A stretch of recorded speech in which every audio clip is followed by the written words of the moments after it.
नमस्कार दोस्तों, how to deal with anger of others. किसी और के गुस्से का कुछ होता है जो सिस्टम, उसको कैसे आप डील करें। दूसरा आपका स्पाउस हो सकता है, कुलीग हो सकता है, कोई फ्रेंड हो सकता है, माता पिता, कोई भी इंसान हो सकता है, बच्चा हो सकता है, कोई भी आपका घनिष्ठ कोई भी हो सकता है। एंगर, प्रैक्टिकल टिप दूंगा, बहुत फ़ायदा होगा, ट्राई करके देख लेना। क्या गलती करते हैं हम इसमें, वो बेसिकली मैं बताने वाला हूँ, और कैसे अप्रोच करना चाहिए और इसको समझना। जब भी कोई एंग्री होता है तो हम उससे किसी चीज़ से डरते हैं, एंड यहाँ हमें एंगर को और उस चीज़ को सेपरेट करना पड़ेगा। और वो चीज़ क्या है? एंगर एक इमोशन है, इमोशन से नहीं डरना है। डरते हम एग्रेशन से हैं कि वो इमोशन आएगा, अब वो इमोशन जब निकलेगा, वो रूप फिजिकल लाइफ में जब दिखाएगा, वो एग्रेशन होगा।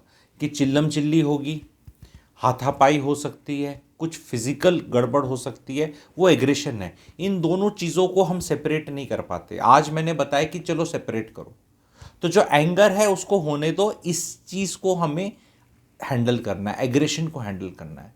तो नॉर्मली क्या होता है, नॉर्मल रिएक्शन कभी एंगर का होता है तो दो तीन चीज़ें होती हैं, आप देखना इसमें से कौन सी होती है।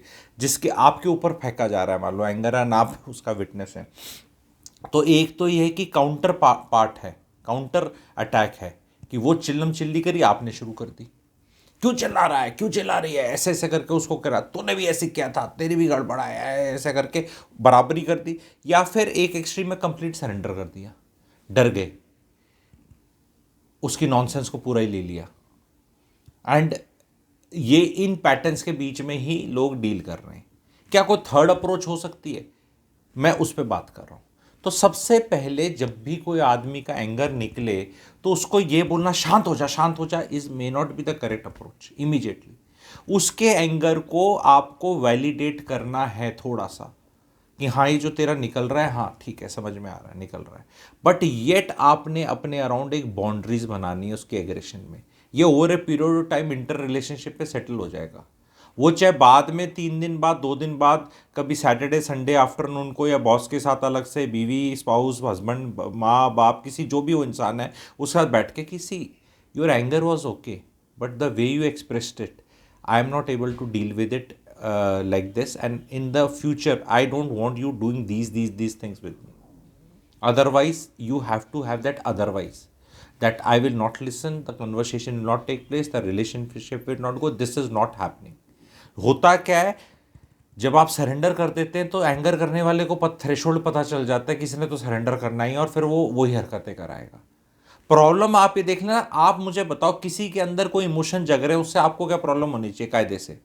एंगर आ रहा है, किसी में लव आ रहा है, किसी में हेट आ रहा है, जेलेसी आ रही है, वो किसी फॉर्म में फिजिकली आपको इफेक्ट करे, जो कि एग्रेशन है, तभी इशू है। तो आपको एग्रेशन से डील करना है।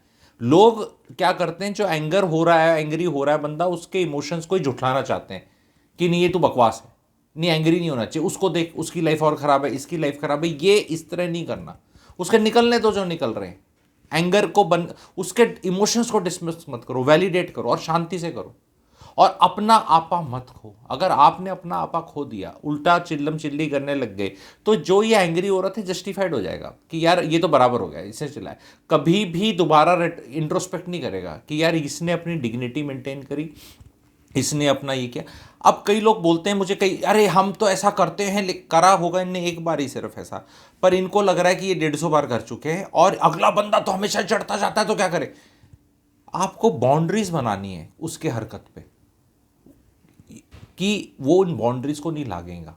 वो बाउंड्रीज क्लियर पहले अपने माइंड में बनानी होंगी आपको, कि कितने किसकी नॉनसेंस आप कितनी तक लेने को तैयार हो, और वो बाउंड्रीज क्या हैं। और वो बाउंड्री वेरी कर सकती हैं, किसी आप बहुत ही प्रिय को थोड़ी बाउंड्री कम कर सकते हो, किसी दूसरे के लिए आप ज़्यादा कर सकते हो, that will be your this thing. पर ये आपको खुद सोचना है कि कौन आपको क्या कह के कितना गेट अवे कर सकता है। और क्या आपके थ्रेशोल्ड्स हैं। ये उस मौके पे जब लड़ाई झगड़ा हो रहा है, गुस्सा हो रहा है, चिल्लम चिल्ली हो रहा है, तब आप डिसाइड नहीं कर सकते। ये आप ये वीडियो जैसे आपने सुना, इस सुनने के बाद लंबा सांस लिया, डायरी पेन कुछ लिया, एंड उसके बाद आपने लिखा एंड बोला कि हाँ ये टेक अवे है, मुझे अगली बार करना है और मुझे डिटैच होना है। मुझे उसके सिचुएशन में डल के देखना है कि वो एंग्री क्यों है, क्या हुआ है, कितना, उसको अपने हिसाब से जस्टिफाई नहीं करना है, अपने हिसाब से। अगर एक इंसान जिसको भय ज़्यादा आ गया, क्योंकि एंगर भय के साथ चलता है, बहुत ज़्यादा एंगर सप्रेस्ड बीमारियां, बिटरनेस, फ्रस्ट्रेशन, सैडनेस, इन सब में ले जाता है इंसान को। तो एंगर पर से जैसा अब समझाया गया है, उसका निकलना पर से इज़ नॉट बैड। वो ट्रिगर क्यों हो रहा है, सिचुएशन क्यों है, मूर्खता की वजह से हो रहा है, उन चीज़ों को आप एड्रेस कर सकते हो। पर से उस इमोशन को डिनाई करना is not a correct thing. It is like saying, जैसे कि ये मतलब वो एक नेचुरल बॉडी की अर्ज है, you will have to listen. मैं बहुत खूबसूरत एग्जाम्पल से बोलता हूँ। अगर आप जहाज उड़ाते हो, ठीक है, तो उसमें वार्निंग लाइट्स बहुत आती हैं। आप जहाज चलो कॉम्प्लिकेटेड हो जाएगा, कार ही चलाते हो, कार में अगर आपकी फ्यूल कम है, एम्प्टी पे जा रहा है और उसने वो लाल दिखा रहा है कि भैया फ्यूल डला ले, तो आप ये नहीं कह सकते शांत हो जा शांत हो जा, वो दिखा रहा है आपको। कोई सीट बेल्ट आपने नहीं पहनी और वो टॉ टॉ टॉ कुछ कर रही है कि सीट बेल्ट पहन ले टाइप कुछ इंडिकेशन आ रही है, तो उसको ये नहीं बोल सकते शांत बैठ जा, आपको बता रहा है आपका भला है। उसी तरह एंगर है, आपके अंदर आ रहा है, चाहे ये चीज़ आपके लिए भी एप्लीकेबल है कि हो सकता है आप लोगों को ये ज्ञान दे दो इस वीडियो के थ्रू कि यार ऐसे डील कर लेते हैं। अगर अब मेरे को किसी को अंदर से गुस्सा आ रहा है, तो वो इमोशन एक इंडिकेशन है, जैसे कि ये फ्यूल का बताया, जैसे किसी भी चीज़ का वो इंडिकेशन है कि कुछ गड़बड़ है। उस चीज़ को डिनाई में नहीं रहना है, उसको एड्रेस करना है, अपने को ये बताना है। जैसे अगर एम्प्टी फ्यूल का आ रहा है तो मैं जाके तेल भरा लूंगा, मेरी सीट बेल्ट का आ रहा है तो मैं सीट बेल्ट पहन लूंगा। कोई और मेरा इशू आ रहा है, कोई मतलब टायर भी आजकल हवा भी आने लग गई गाड़ियों के अंदर, हवा कम का मुझे इंडिकेशन दिख रही है तो हवा भरा दूंगा। It is as simple as that. उसके डिनायल में नहीं रहना, क्यों हवा कम क्यों हुई, नहीं हवा कम नहीं है, नहीं इतनी बहुत होती है, नहीं उसकी तो इतनी में चल गई, वो तो पंक्चर ही चला लेता है, तेरे को इस तरह नहीं करना है, अपने को रिएक्ट नहीं करना है। एंगर आ रहा है तो रिस्पॉन्ड करना है, पहले क्या तकलीफ है। जब आपका नेचर ऐसा हो जाएगा, तब आप देखेंगे आपके आसपास रिलेशनशिप बहुत अच्छी हो जाएगी, जेन्युइनली लोग आके सीख करेंगे। फिर वो एंग्री, क्योंकि एक एंग्री आदमी अनहर्ड आदमी भी होता है, उसकी बात को सुन ही रहा। एक बच्चे का आप देख लो, और एक बच्चों के हमने सप्रेशन बचपन में इतना कर देते हैं कि हमें वो जब बहुत एंग्री होता है तभी ही फील्स हर्ड और शी फील्स हर्ड, कि उसकी सुनवाई तभी होगी जब वो गुस्सा होगा, आराम से तो कोई सुनेगा ही नहीं। कई बार क्या होता है, हाउसवाइफ इस तरह रिएक्ट करने लग जाती हैं हस्बैंड्स के साथ, बदतमीजी। वो दफ्तर से आया बेचारा, पूरे सुबह शाम पैसे कमाकर ऐसी तैसी करके, बॉस की सुन के, ट्रैफिक में करके, और आती शुरू। अब उसके इश्यूज हैं। अब आप ये नहीं बोल सकते कि वो जो तेरा गुस्सा है वो गलत है, पर way she is expressing aggressiveness, that is गलत। तो next day on that Sunday, और जब शांति की, see darling, my darling wife, the way you approach your anger का, the way you show aggression is not acceptable. मैं सुबह शाम ऐसी तैसी करके अपना आया हूँ, आपके जो भी इश्यूज़ हैं जायज़ हैं, इनमें उनको हम एड्रेस करेंगे, लेकिन ये कोई तरीका नहीं होता कि अपने आप को इस तरह दिखाने का। It will not be tolerated forever. This is a red flag, this has to be discussed and you have to know this, कि जब भी इश्यूज़ हैं कृपया करके उनको डायरी में लिखें, क्या क्या इश्यूज़ हैं, कितने एड्रेस हो सकते हैं। ऐसे फटे मत कि तू आधा घंटा लेट क्यों है।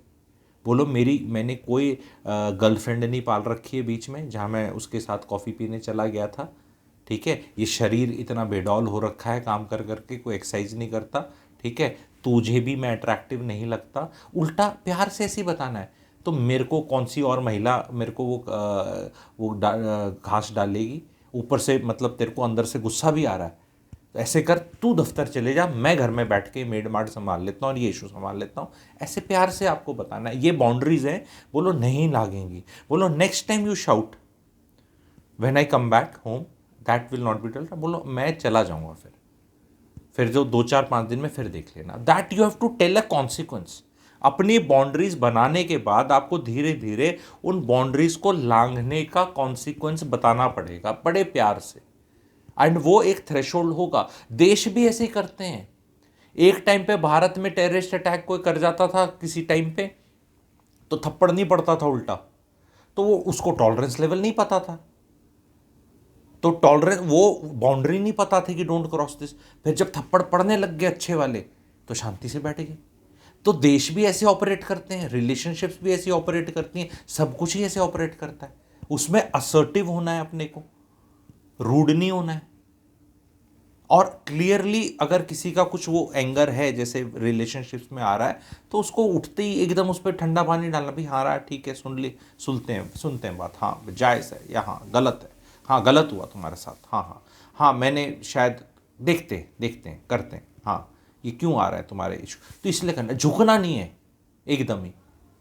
पर उसका निकल रहा है उबाल, वो उबाल हो सकता है मिसअंडरस्टैंडिंग हो, पूरी क्लैरिटी नहीं हो, मूर्खता हो, अपब्रिंगिंग के इश्यूज हों, बार बार जैसे कहते हैं कि भाई किसी को मिर्ची खाती जलन हो जाती, कि कोई बहुत मिर्ची खा जाता है, तो सबका टॉलरेंस लेवल अलग रहता है लाइफ में, ठीक है। तो मैं इसको एक बड़े खूबसूरत एग्जाम्पल से बताऊंगा। हर आदमी का चलो वो फिर अलग वीडियो बन जाएगा, उसमें वो भी अपना अलग ही अच्छा सा टॉपिक रहेगा, उसको मैं बाद में छेड़ लूँगा। आज मैं इसको यहीं बंद करता हूँ। आप लोग को कैसा लगा है वीडियो बताना। इससे सिर्फ एक चीज़ ले लेना कि एंगर और एग्रेशन को सेपरेट कर लो। हरकत गड़बड़ अलग होनी चाहिए, जो हो रही है उस पर कॉन्सेंट्रेट करो और उसके अराउंड बाउंड्री वॉल बनाओ। एंगर को छोड़ दो। लोग ये हरकत भी स्टार्ट तभी होती है जब एंगर बन रहा है और आप उससे घबरा गए और आपको लगा it will result in something, और आपने उसके एंगर को और उसकी फीलिंग्स को ही एकदम निस्तो नाबूद कर दिया कि तू तो बावड़ी बूच एकदम ही है, अभी इतनी जल्दी मत प्रूव करो, उस टाइम पे बिल्कुल मत करो, धीरे धीरे बाद में डिस्कस एनालाइज कर लेना। उस टाइम पे बोलो हाँ हाँ हाँ लेट हो गया, ऐसे हो गया, गड़बड़ हो गई, ओके ओके, ऐसे करना। आई होप ये टिप प्रैक्टिकल टिप है, आप इम्प्लीमेंट कर पाएंगे। एंड इस एंगर और एग्रेशन को आपको सेपरेट करना है। एंगर के पीछे मत भागो, ये एक इमोशन है, एक वार्निंग लाइट है, ये आएगा, आने दो, अपने अंदर भी आने दो, पर उसको एग्रेशन में मत करो। कभी बार ऐसा भी होना चाहिए कि आराम से ऐसा मुंह बना के, मुझे बहुत गुस्सा आ रहा है यार, बहुत गुस्सा आ रहा है, कहीं दिख नहीं रहा, मैं बात ऐसे कर रहा हूँ पर अंदर से आ रहा है यार, इस बात पे मुझे तो बहुत गुस्सा आ रहा है, मुझे तो बहुत बुरा लगा, अंदर से भी मेरा तो बहुत गुस्सा आ रहा है, पर वो ऐसा देखने में नहीं लग रहा है अगले आदमी को, तो अगला आदमी को लग नहीं रहा डजंट मीन कि आ नहीं रहा, ये अगले आदमी को भी पता करना है। तो जब इस तरह हम हो जाएंगे कि गुस्से को हम नहीं बोलेंगे और फिर हमें फिर एग्रेशन दिखाने की ज़रूरत ही नहीं होगी। Can't we be angry on a situation, on some issue or with somebody in this thing कि यार मुझे ना आप पे बहुत गुस्सा आ रहा है, तो अगला कहेगा ऐसे यार ये गुस्सा लग तो नहीं रहा, बट ये डेफिनेशन हम चेंज कर सकते हैं अपनी लाइफ में। एटलीस्ट वो पता चल जाए कि यार इसको जब गुस्सा आता है ये ऐसी ही बात करता है और इसके रेपरकशंस ऐसे हो सकते हैं। क्या हम खुद अपने आप को चेंज नहीं कर सकते? ज़रूरी है हमें चिल्लम चिल्ली करनी और हाथ वाथ का यूज़ करना? ठीक है, तो प्लीज़ शेयर करिएगा, चैनल को सब्सक्राइब करें। कमेंट सेक्शन में अगर वेबिनार इन्फो ग्रुप ज्वाइन करना चाहते हैं तो उसको भी ज्वाइन कर सकते हैं व्हाट्सएप ग्रुप को। Thank you very much.